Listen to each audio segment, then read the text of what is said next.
grab a beverage, get a nice comfortable chair. Yeah. Let me check your stocks for you. They are really? They're up? Why does this look like these numbers are old? Well, maybe they're up. They look like they're up. So let's get my comments going, and then we've got a show for you. Oh, yeah. We got cats. We got news. It's really everything. Robert Redford has passed away.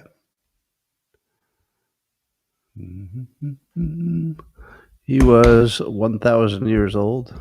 89, actually. Boom, boom, boom, boom. All right, there we go.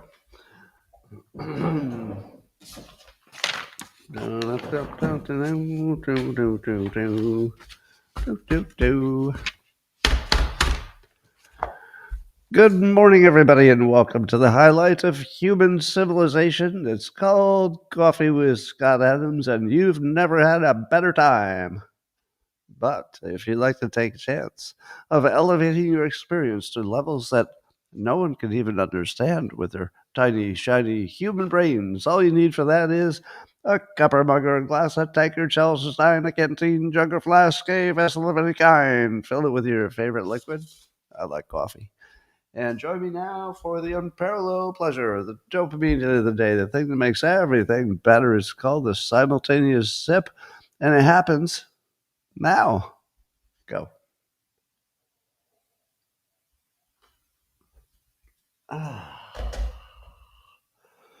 So good. All right. First, an announcement. I will be on Tucker Carlson's live stream tonight at the show starts at 8 p.m. Eastern time, 5 p.m. my time in California, and I'll just be there for 20 minutes. I'm one of a few guests. Megyn Kelly's on before I am, and probably 40 minutes or so into the show is when I will appear. I think we're going to be talking mostly about the assassination, and I'll just be there 20 minutes. I'll do my thing. So look for that. Hey, I wonder if there's any scientific studies that didn't need to happen because they could have just asked Scott. Oh, here's one. Turns out that the experiment of removing cell phones from school classrooms substantially improves grades. Now, did any of you not know that would be the case? Is there somebody here who thought that letting kids play on their phone instead of paying attention in class was going to be real good for their grades? No. Every one of us knew in advance that that would be the case. Well, Stephen King's new movie, The Long Walk, apparently it flopped at the box office. And it was like the lowest opening for a Stephen King adaptation in 33 years. Some say it's because he said bad things about Charlie Kirk. That might be part of it. But the funny thing is, I don't believe. Now, I don't know this for sure, so don't sue me, Stephen King. But I don't believe that a 77-year-old Stephen King is writing the books himself, and I don't believe he's doing much work on the movie. So that means he had exactly one job. What was his one job regarding the movie? All he had to do was not fuck it up. He probably didn't have to write the book. He probably didn't have to do anything with the movie except cash the check. So the only thing he had to do is not destroy the entire franchise by saying something so stupid you can't believe it. Well, it turns out the bar was too high. and he couldn't figure out how to go a few weeks without saying something so sensationally stupid that people would say, I can't even watch your dumbass movie. You had one job, Stephen King. But it gets better. He decided to do a little sort of impromptu, I guess you call it a commercial for the movie, in which he's walking down a long road. It's just him. And that's the name of the movie. It's The Long Walk. So that probably made sense to him. I would like to do my impression. If you haven't seen it, it's pretty funny. I'd like to do my impression of Stephen King doing the one thing he needed to do, which is try not to look pathetic. This is him walking.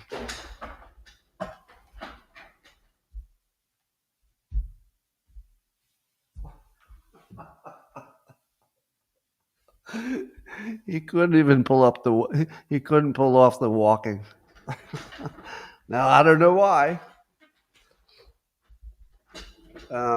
He is famously an alcoholic, but I don't know. He's also 77. He doesn't look like he's in very good shape. So I don't know why he couldn't pull off walking in a straight line, but you can imagine. Anyway, so I think there's a theme for today's show. The theme is Schadenfreude. There's going to be more of it coming. That's when you feel good that something bad happened to somebody else because I'm a terrible person. But I try to limit it to people who were themselves bad, so that I don't feel so bad that way. Anyway, we got some other news. U.S. retail sales are a lot stronger than people thought. They're 0.6% on the month, and people thought it would only be 0.2. Probably they assumed the tariffs would knock it down, but looks like it didn't. So that's good. The economy is definitely showing signs of strength. The stock market is at crazy levels. I don't know if it can stay there, but it's pretty high. All right, Axios has an exclusive survey they did. They found that half of young people are plagued by loneliness and family problems. Loneliness and family problems. So we got two big problems in the country. Well, the family problems I'm going to put to the side at the moment. But separately, besides massive loneliness problems, we have a cost of housing is too high. Rent's too high, mortgage too high, houses cost too much. So don't you think those two problems are screaming for a mutual solution? How could you solve loneliness at the same time as the cost of housing is too high? You put multiple people in the same house. People tend to not be lonely in, let's say, a college dormitory. Even though it's not great living conditions, it feels great because you're not lonely. There's always somebody there. So I like the idea of sometimes senior citizens will have a big house. They don't want to leave. They can afford to stay. So you get a young person and maybe two of them, So there's probably some way to design housing so that multiple people can be there so nobody is lonely, or maybe houses next to other houses so they can, get together easily. But yeah, loneliness and housing being too expensive, that's almost the same problem if you design your housing situation right. Same solution. As I often say, it's a design problem. It's not a resource shortage. It feels like it. It feels like, hey, we don't have enough money to buy these nice homes. But if you design it properly, you probably can afford it. Well, you'll be amazed and shocked to find out that a appeals court blocked something that Trump wants to do.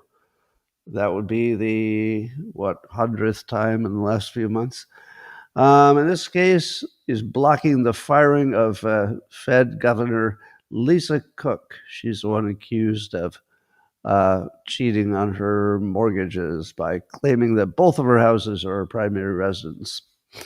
But I guess the court has blocked that, so that's not going to happen. However, there's something new. Her new defense is that she had a loan estimate that was part of her paperwork. And on the loan estimate, she declared that her house that was in question was a vacation home. So she's claiming, no, my paperwork does show it's a vacation home, and that's the issue, that it doesn't show that it's a primary residence. Well, apparently the document that has that is not a binding document. It's a loan estimate, not binding. And she also had said it was an investment property at one point, not a second home. So some say that she even lied on the loan estimate, because on the loan estimate where she said it was a vacation home, it really wasn't. Apparently, allegedly, it was always meant to be a rental. So she may have lied a second time, because her defense sounds like another lie. Bill Pulte, who's been on the case here, pushing this issue, he points out the pattern of a liar on X. It started out with saying that the claims against her were unsubstantiated. That's what Lisa Cook said. Then she said it's baseless. Then she said it's unproven. And then she said it happened before her nomination, so it doesn't count. Then she said it was a clerical error. Then she said that there's not cause to fire her. Then she said Biden knew. Then she said, then she had some facial contradictions. And she had a loan estimate that may have also been a secondary lie. And now she says something about a Michigan tax official. I don't even know what that is. But apparently, she's been squirming quite a bit. That is your Schadenfreude number 2. Well, Pam Bondi is getting a lot of heat from the right because she said something at an event in which she said, there's no place in our society for hate speech. We will target you if you are targeting anyone with hate speech. A number of people pointed out that hate speech is specifically allowed under freedom of speech. So even though people are not terribly happy about the hate speech, mostly the anti-Charlie Kirk stuff, they understand, if they're conservatives, they understand that, unfortunately, that's part of the price of free speech. However, there is a nuance here that I think people missed. When Pam Bondi talked about it, she said there's no place for hate speech, which is not a statement of it being illegal. She just says there's no place for it. Then she follows up in the same paragraph with, we will target you if you are targeting anyone with hate speech, which I interpreted to mean if you're using the hate speech to incite violence against somebody, then you're in trouble, because that would be illegal. The inciting violence would. So it's not the speech per se, it's the speech in the service of inciting violence. So it does not look like Pam Bondi believes that hate speech is illegal. It doesn't look like she ever thought that. But a lot of people interpreted it that way, which I feel like is jumping the gun a little bit. I mean, do you really think that Pam Bondi didn't understand that? Do you really think she needed a lesson on freedom of speech? Really? So this is where it really comes in. She's the Attorney General, and you think she didn't understand that saying bad things is legal in free speech? You think she didn't know that? Really? Really? Really? You believe she didn't know that? Or is it more likely that when she said targeting somebody with hate speech, what she meant was inciting violence, which she did later clarify to say that's exactly what she meant. So I think that whole Pam Bondi thing, maybe just people have a general problem with her because they don't like, I don't know, not enough Epstein disclosure or not enough people getting arrested or something. But I think that one's BS. Well, there are quite a people losing jobs over their free speech. People are saying things online that are sort of celebrating Charlie Cook's assassination. And Axios is reporting that there's quite a bit of the people getting fired, and a lot of people are being activists and contacting companies where they have employees who said bad things. And it looks like most of those employers are choosing to fire the person involved rather than continue to deal with it and get boycotted and whatever else might happen. So people are, in fact, getting fired. And you know what I say about that? With all these people being canceled because of their speech, I say, may you live in the world you created. May you live in the world you created. And that is what's happening. The conservatives are saying, how about you live in the world that you created, where if you say stuff that we don't like, we complain to your boss and you get canceled. Right? Turnabout is fair play. Now, I don't love when the left cancels somebody on the right. I got canceled. I got good and canceled. I got as canceled as you can get. And was it because I said something illegal? Nope. Did I say anything hateful? No. In fact, I said I would like to stay away from hateful people. Not every one of them, but there too many. There might be too many of them. More than you would want to be around. Hateful people who hate you. So you don't want to be around people who hate you. So I said that, got canceled. So part of me says, wouldn't it be a better world if they didn't cancel us and we didn't cancel them? However, there's nothing that's going to stop them from trying to cancel the right. And if that's the world they built, let them live in it. So, yes, I admit I'm enjoying some Schadenfreude, the feeling you get when bad things happen to people you're not crazy about. But they're living in the world they created, and here's some examples. And by the way, if you're wondering what is the right number of people to get fired, I would recommend 1,600. There's no way to keep track, but you know what I mean? There were 1,600 people on January 6th that went to jail, most of them for free speech. Most of them. The violent ones are a different story, of course. But if you were just wandering around and you thought you were protesting, that's a lot closer to free speech than it is to a violent insurrection. And 1,600 people went to jail. So if you ask me how many people on the left should lose their jobs, 1,600. That'd be a good start. Because I do think there needs to be some mutually assured destruction, even if it doesn't make anything better. Do you all understand that point? Even if it doesn't make anything better, might even make things worse, still have to do it. Because if you're never willing to do the mutually assured destruction, then one side can just destroy you at their leisure. So no, there needs to be some very strong pushback, and we see it happening. I don't know how many people are getting fired, but I suspect it's hundreds at this point. Let's see, Perkins Coie, the big law firm that I think was associated with the Democrats and Hillary Clinton, they fired an attorney for something that the attorney said about Charlie Kirk. They rapidly fired him. Good choice for a law firm. Let's see, there was the Long Island newspaper Newsday.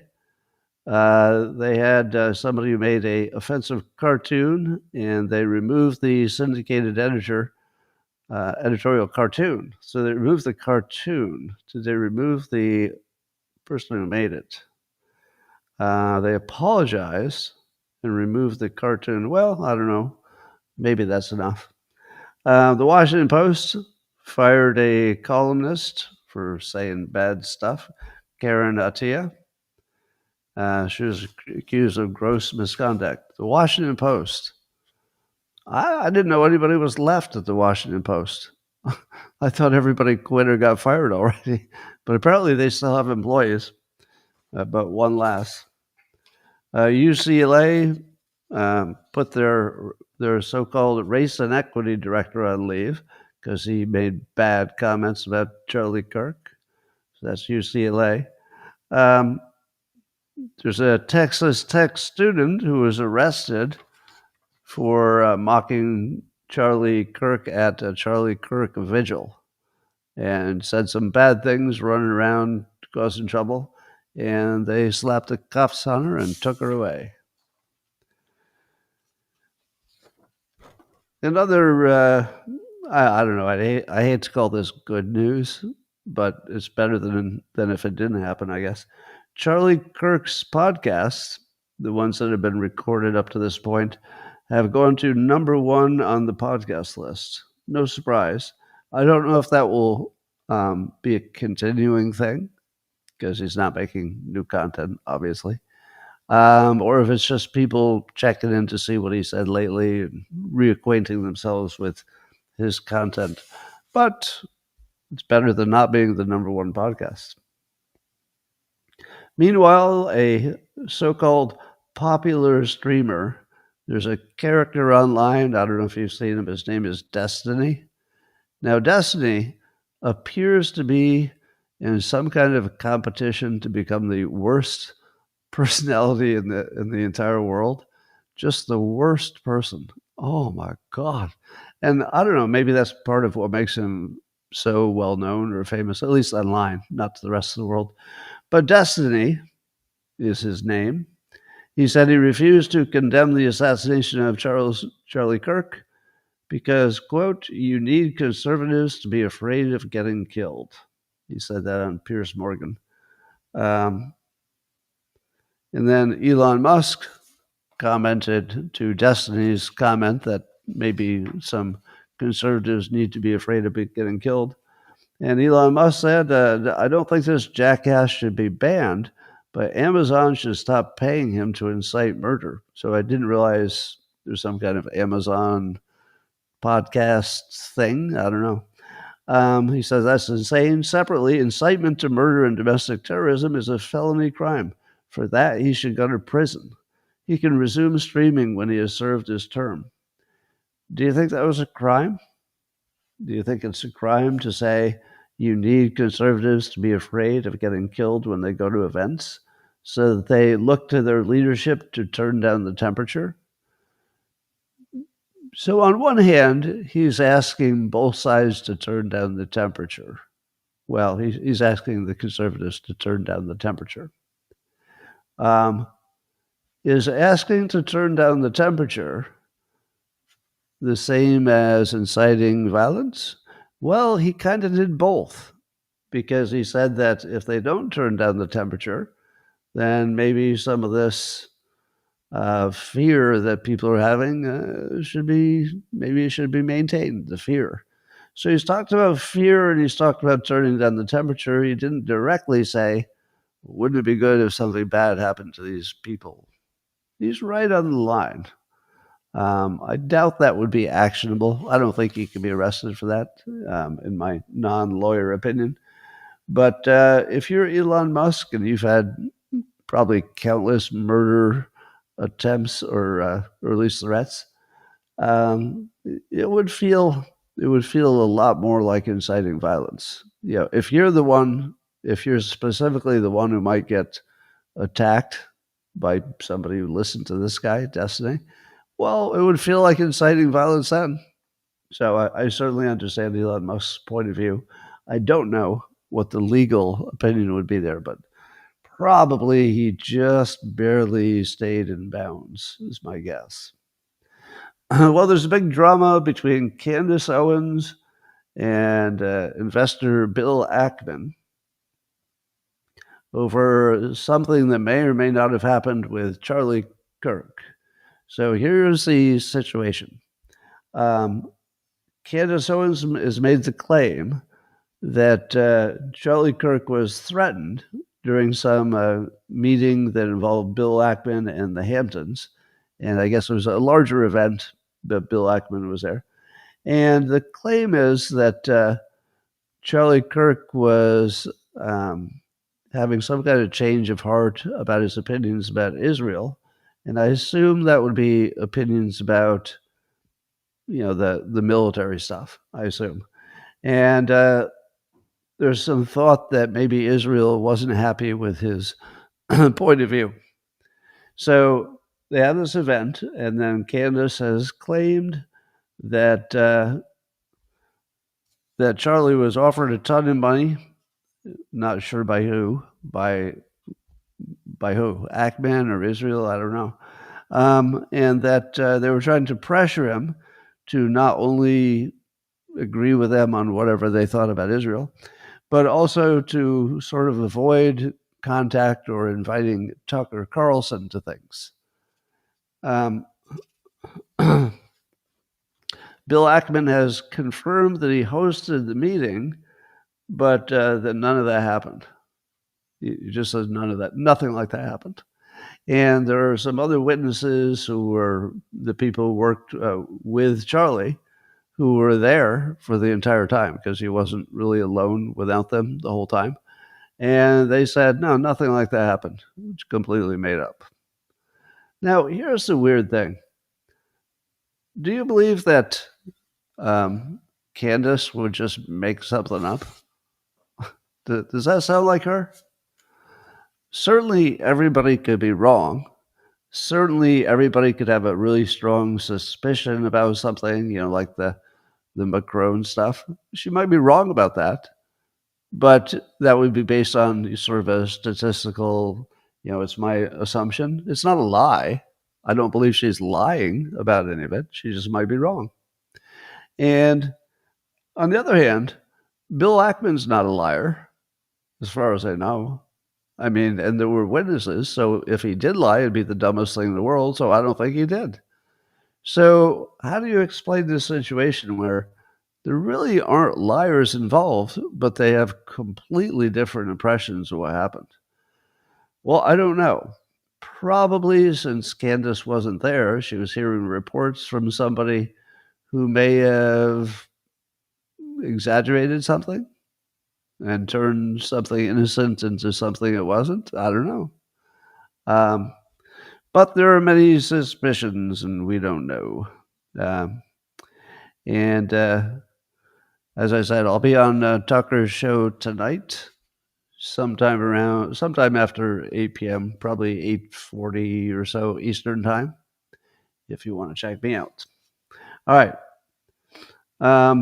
There are, according to the FBI, there are 7 social media accounts that appeared to indicate advanced knowledge of the Charlie Kirk assassination. In other words,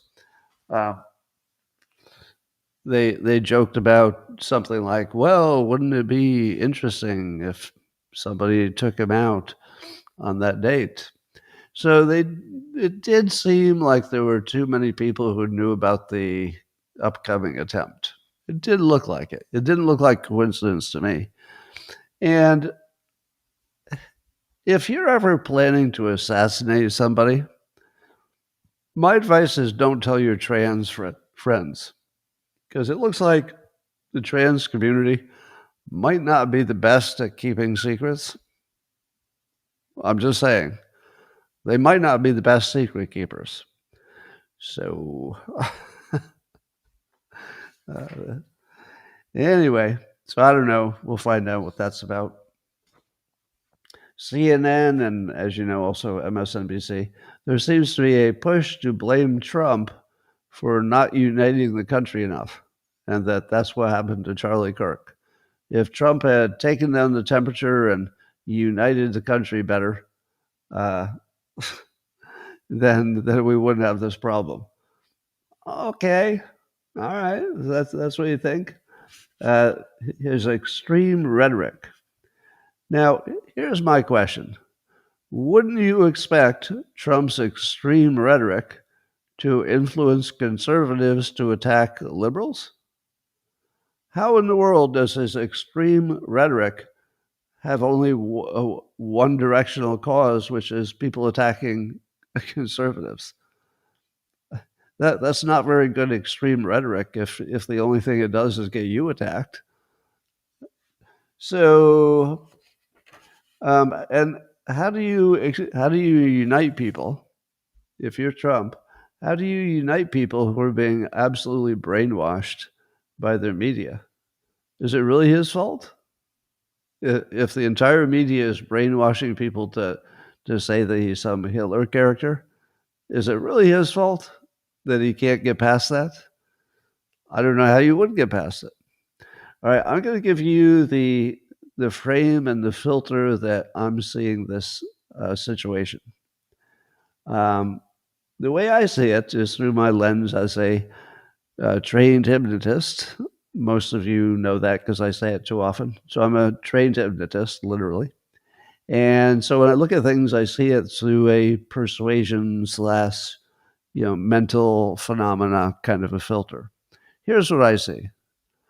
There was a whole bunch of Hitler messaging ever since 2015. There's been all this Trump is Hitler stuff, and that caused a mass hysteria because enough people took that to be literal that they actually believed they were living in a country in which a Hitlerian character was taking over.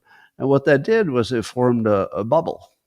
And there were all these people. It wasn't every Democrat, of course. It never works that way. But there was a lot of them, probably tens of millions of people who got locked in a propaganda-created Hitlerian bubble where they thought they were in this just the worst situation ever and the country's going down the drain and it's all going to be prison camps and all that. Now, that would be a classic mass hysteria. If you haven't studied mass hysterias, you really should, because one of the features of it is that when people see other people acting the same way, it reinforces that they must be right. Wait a minute. I think there's a monster under my bed, and you think there's a monster under my bed. And wait a minute, somebody else thinks there's a monster under my bed. My God, there's a monster under my bed. There's no monster under the bed. That's a mass hysteria. Now, the word we use for it is TDS, but I would argue that TDS would be the right word for one person. If you're dealing with one person, they have Trump derangement syndrome. If you're talking about a body of people who have all been propagandized and hypnotized, that's closer to a mass hysteria if the false thing they've come to believe is also dangerous. So that's what the hysteria part is. You don't get a hysteria unless the false belief is also scary. So their false belief is very scary. Hitler's coming. And the people living in that Hitlerian fantasy, there's not really any quick way to fix that. That's not really fixable in the short run. And because if you were to point out that they're wrong, they would be triggered into cognitive dissonance. Now, cognitive dissonance is where your brain basically misfires because you saw something that was incompatible with who you believe you are. For example, if you believe you're smart, but there's strong evidence that you did something really stupid, will you say, oh, I guess I'm actually stupid? Almost never. If you believe you're smart, you'll say, well, it didn't work out, but it was really smart anyway. And for these reasons, and people listening to your reasons will say, are you drunk? I mean, those don't even sound like reasons. Like the things you say are just word salad. And that's the tell for cognitive dissonance, that when they explain their position, people who are not in cognitive dissonance listen to it and go, I don't think that made sense. That didn't even make logical sense. So that's how you tell. So let's take the Charlie Kirk situation. So Charlie Kirk, because he was associated with Trump, was demonized as stupid, because that's what the left thinks of the right? They think they're stupid, uninformed, ignorant, and that they're just plain evil. Just evil, like they're killers. Now, what would happen if that was your belief about Trump and therefore by definition about Charlie? And then you see a clip in which he is being friendly and open and listening to other people's opinions and then giving very well-informed answers. And you realize he's not dumb. You thought he was. He's actually like really smart. And then you realize that he's not evil. He's actually a really nice person. And 100% of the people who knew him, all say the same thing. It's not like there's somebody who came out and said, I keep hearing these good things about Charlie, but that wasn't my experience. I had a bad experience. Nobody. None. Not a single person. Every single person who knew him, left and right, say he was a nice guy. Now, he was a genuinely generous, he's generous, smart, and nice to a fault. Now, what happens to you if you think he was a stupid Hitler, but then you observe through all the clips of him interacting with the other side in his debates on campus, you observe that he's very clearly the opposite of everything you held to be true. What would be your mental experience? Would you say, oh, I changed my mind? It looks like the evidence is opposite of what I've been told, so I'm going to go with the evidence. Some people will, but not many. Far more people will be triggered into cognitive dissonance, and they'll have to find something terrible about him, and they will simply imagine things that didn't happen. That's what happened. If you ask people, well, what is it you didn't like about Charlie Kirk? They will tell you that they know somebody who knows something that was really terrible, and they're just sort of going after what their friends say. Or they'll say, well, he said, and then what follows is something he didn't say, ever, anywhere. Or they'll say, he said X, and maybe the quote is correct, but the context is completely incorrect, and it changed the meaning of what he said. Sometimes he's talking about what other people said, not even agreeing with him, and it gets quoted as what he said, the thing he's disagreed with. So that's how I understand this. It's a mass hysteria because it's a collection of people. Each of them individually has TDS because that's the one person having a problem, but collectively it's mass hysteria. And then on top of that, there was so much counter evidence that it absolutely triggered people into cognitive dissonance. Not everybody, right? Remember, none of this is ever everybody. It's always just too many people. All right, so that's my take.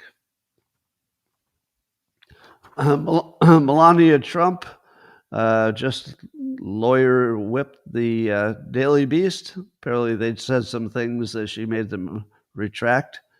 They tried to link her to Jeffrey Epstein. What assholes, the Daily Beast. And none of it was true. And so her lawyers made them delete those lies. They would have had to dish out millions if they had kept with their story, but they immediately said, no, we made that up, I guess. I don't know what they said, but in effect, they admitted it wasn't true. And at the same time, Trump is suing the New York Times for $15 billion, calling it a virtual mouthpiece for the Democrats, and said it's defaming him over and over the Epstein coverage. Do you think he'll win that? I doubt it. But he might make the New York Times change how they treat him because they don't want another one, another lawsuit. Here's potential bad news. So Harry Enton of CNN points out that there's a very strong correlation for midterm elections where the team that has the fewest number of retirements within their ranks usually wins the midterm. So in other words, there are planned 17 Republican retirements in Congress, but only 10 Democrats are planning to retire. If things are razor close, razor thin, razor close, The difference in just people who retired probably would put Democrats in charge of the House. That's not cool. So there's something like a 7 out of 9 chance that Democrats will win back the House, and not because they did anything right, and not because that's the way votes work, not because of any of that, not because they ran good races, not because their policies were popular, none of that. It might be only the luck of the draw that there were 17 Republicans looking to retire. And that might be the only thing that matters to the outcome of the midterms. So even the redistricting, might not. Is that even going to be in time? I don't know, but it probably won't be enough to change the result. But these retirements might. So why am I only hearing about that now? I think I had heard about it, but I didn't know the numbers.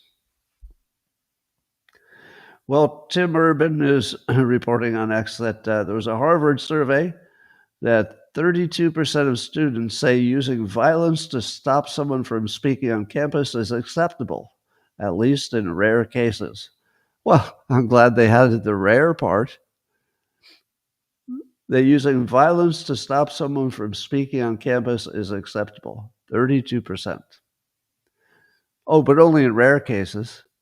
Do you know what would qualify as a rare case? Whatever you didn't like. Well, I don't like that. Well, looks like we got a rare case. I guess we can go attack them. 32%? Really?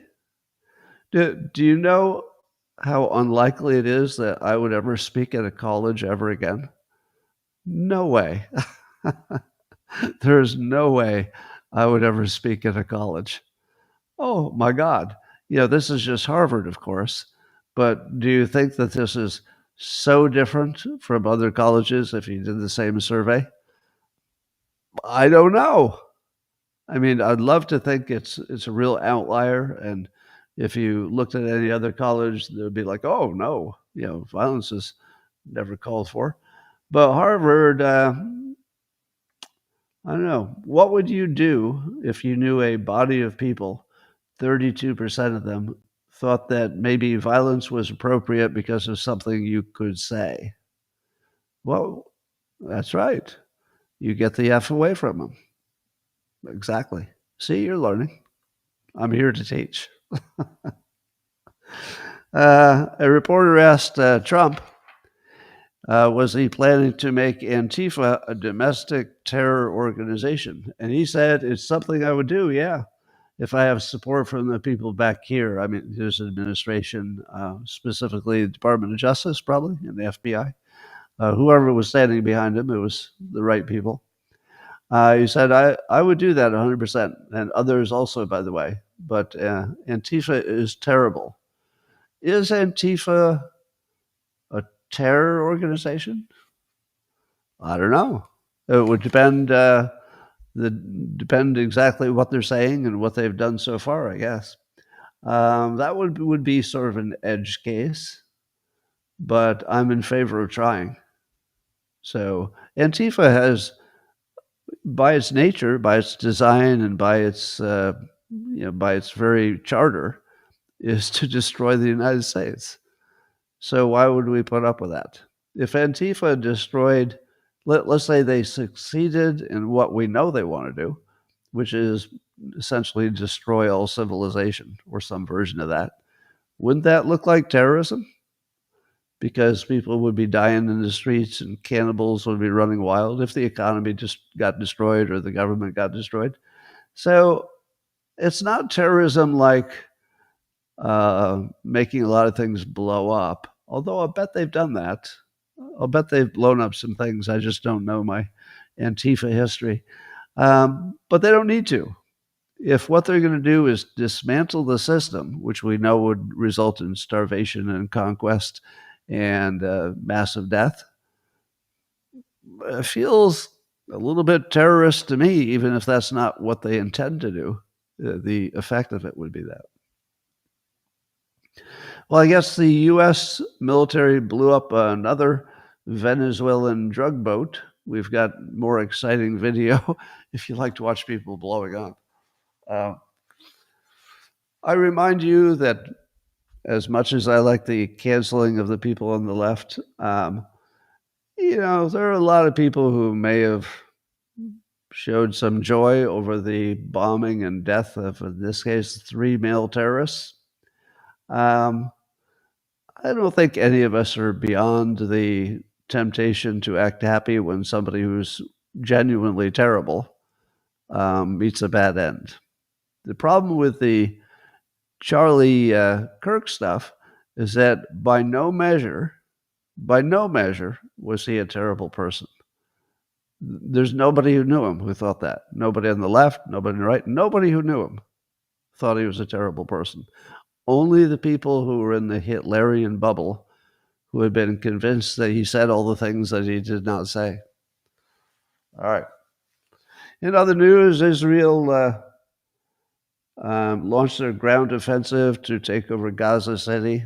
So they seem to be very done with negotiating for the return of hostages. And it seems like, I'm sure that if a reasonable offer were made, they'd take it. But at the moment, it looks like they're not waiting. They're just going to take over Gaza City. And it's going to get probably bloodier than it ever has, unless what Israel does is warn people to leave. And then if they don't, blow up the buildings anyway. It's war. And I'm not saying they should. I'm not approving of it. I'm just observing. I don't know what options they have. What option do they have if people don't want to leave the buildings? They can't really do it door to door because it'd be insanely dangerous for them, and they don't really have to take that. They don't have to take that risk if they don't want to. There's no requirement for them to take a high level of risk when they can say, here's the deal. There's zero chance that we will bomb you if you leave. Here's the area. There's no chance that you'll get bombed. Now, you have to deal with the fact that you've been displaced, but you're going to get displaced either way. If you stay, we're going to bomb the house you're in. I'm just making this up to make a point. That's not what Israel said. If you leave, we're going to bomb the house because it might be booby-trapped and it's too hard to figure it out. So under all scenarios, the house is going to disappear or the building. So the residents have a 100% chance of avoiding blowing up simply by not being in the house and not being in that neighborhood that they very clearly specified, you don't want to be in this neighborhood. But only 40% of the people who lived in that neighborhood have left. What is up with that? Is that because they believe that they have a better chance staying in their building than they would if they went on foot and tried to find food wherever they could get fed? I don't know. It's pretty hard to get people to leave their home.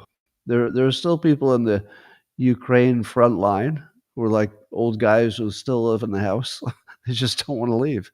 Like, well, I lived a good life. I'm just going to stay here, see what happens. So there's always somebody who wants to stay, but 60%?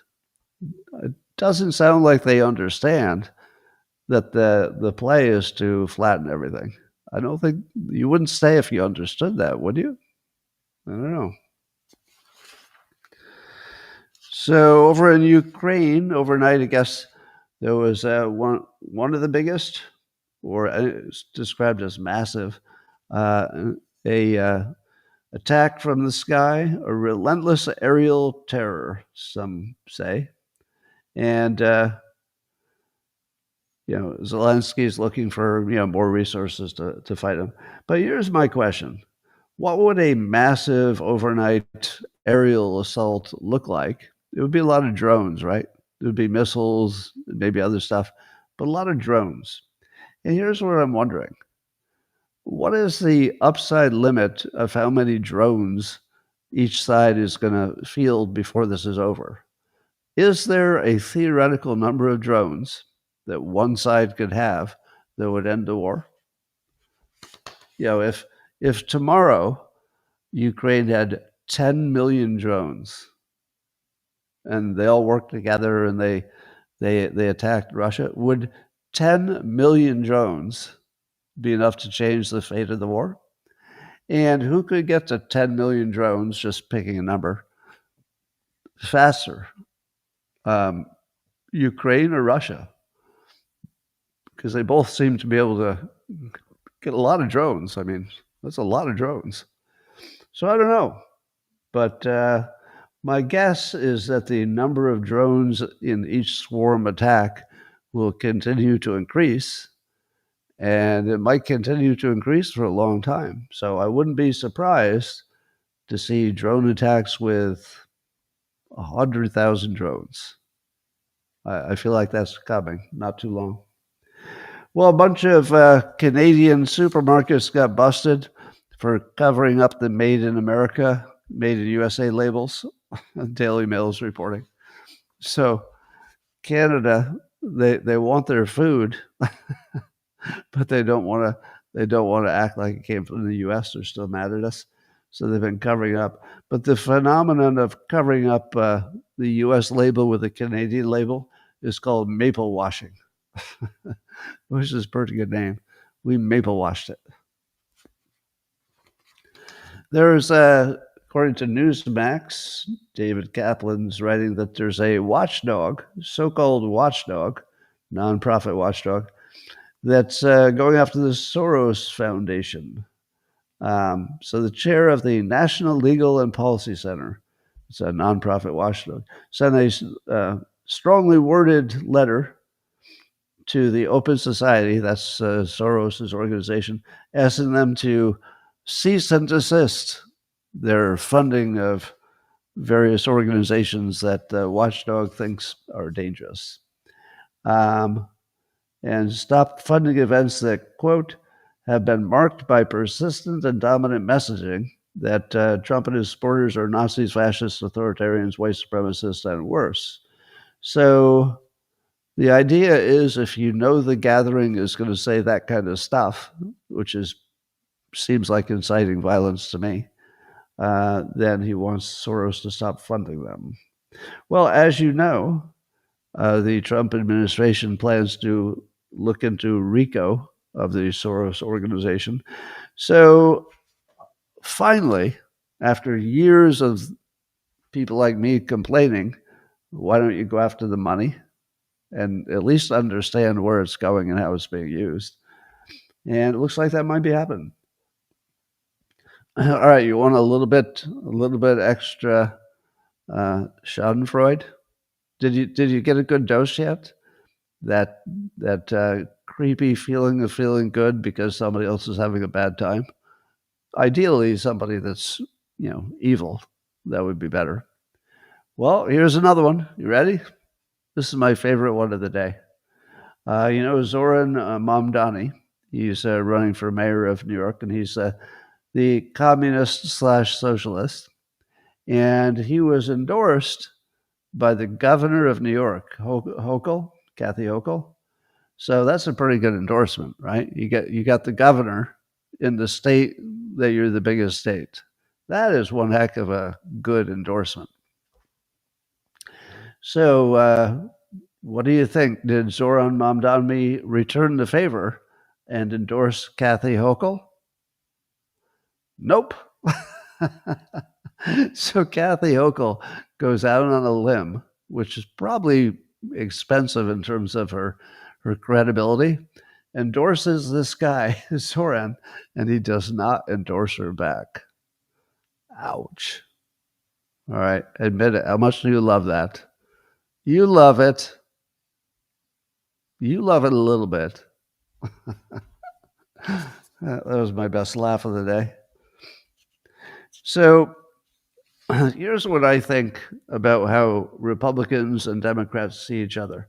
Correct me if I'm wrong. This is my take. The Democrats look at Republicans and they believe they're looking at monsters. The Hitlers and fascists, but they think they're looking at monsters, right? Would you agree so far? That's what the Hitlerian bubble is. They believe they're looking at monsters. They're just ordinary conservatives.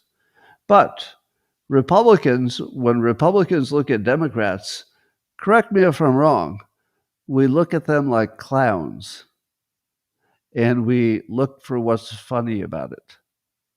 Because, I just covered all the news today.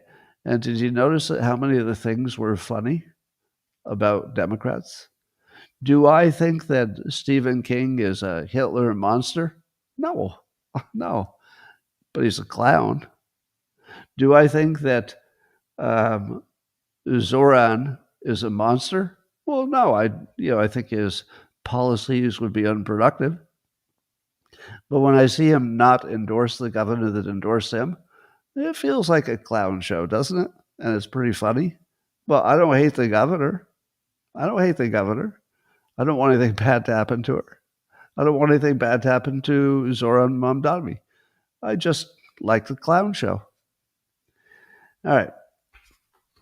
So that's one of the most powerful reframes you'll hear, because once the Democrats realize that they see us as monsters because they're in the bubble, and we say them as clowns because we can see them in the bubble, and it all looks weird and crazy and funny. Well, how many times have I told you that there's a new breakthrough coming out of China or North Korea, or not North, but or South Korea, about batteries? There's literally one of these stories every day. Well, here's another one. There's a big breakthrough in sodium batteries where you can get a full charge in just 6 minutes. Now, I don't know for sure, but it seems to me that if the only change you're making is sodium in some component of the battery, otherwise, I think it's the same battery, I think. That looks like something you might be able to implement, once they've tested it and stuff. But if you can get down to a 6-minute charge, well, I don't know. How long does it take to put gas in your gas tank? About the same, right? So that would be pretty awesome. All right, ladies and gentlemen, that's all I had for you today. I'll remind you that I'll be on Tucker Carlson's show tonight. He's got a rare as in he's never done it before, a rare internet-only live show. So he'll have a monologue and he'll have a couple of guests. Megyn Kelly will be on before Aman. So if you turn it on and you see Megyn, stay tuned because I'll be after that. All right. And locals, I'll be talking to you privately in a moment. The rest of you, thanks for joining. I always appreciate it, even if I forget to say it. And I hope you come back tomorrow. Let's do this again. Locals, I'll come at you privately in 30 seconds.